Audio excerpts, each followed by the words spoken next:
Има ли шанси за да дојдете до некакво решение со СДСМ? Апсолутно и работиме на дури тоа. Дури пред 15 октомври? Видете, апсолутно и работиме на тоа. Овие денови се среќавате? Немаме официјални средби, комуницираме на ниво на документи кои што од едната страна и од другата страна се разменуваат како предложи. Тоа е тоа, отприлика. Нема некоја официјална средба. Ако има, како јавност ќе бидете информирани. Не правиме тајни средби по ходници. Тоа што практично се случува, тоа и сакаме транспарентно јавноста да го знае. Преговараме. Не, бидејќи велите правиме све за оваа држава да добие датум знаете за што е преговори чудно? Зашто никој не го постави прашањето? Не знаеме дали воопшто ќе дојде до договор. Еве, ако некој искрено сака решение во овој случај, ние велевме порано дека нелегално стекнатите материјали така натаму не треба да се служат, да се користат како докази во минатото, како политичка партија. Се повикувавме на конвенции, се повикувавме на пракси и така натаму.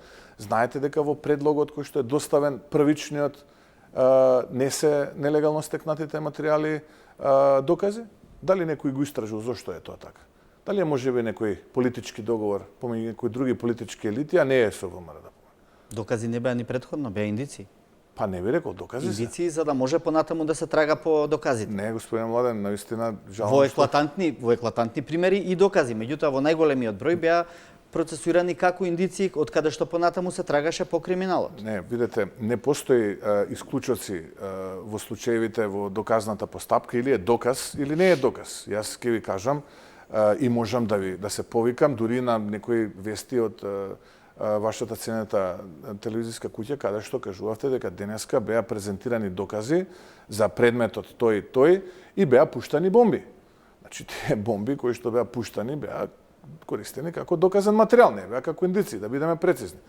Зошто во овој документ тие веќе не се докази, не знам. Тоа треба некој друг да ви одговори. Претпоставувам ќе биде тука председателот на владата, Зоран Заев, па ќе опрашате, ќе ви одговори тој.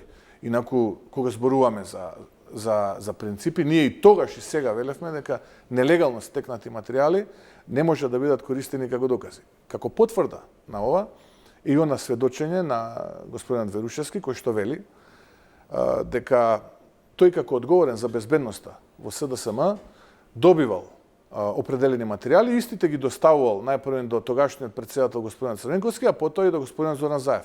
Се сеќавате на изјавата на Зоран Заев кој што кажа дека овие материјали ги нашол фрлени во двор кај него пред куќа? Кој лаже се? Кој не ја говори вистината? Овој кој што сведочи дека тие материјали му ги доставувал на Зоран Заев или овој кој што вели дека ги нашол тие материјали во неговиот двор фрлени? Видете, целокупната оваа конфузија, целокупниот овој хаос и несериозност, која што е денеска за жал секој невие во Република Македонија, ни ги разочарува луѓето и ни се празнат градовите.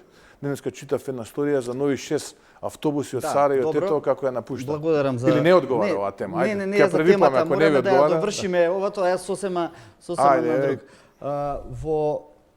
Исклучувате дека може да дојдете до договор до 15 октомври? Апсолутно, договор може да дојдеме додека трае денешната емисија.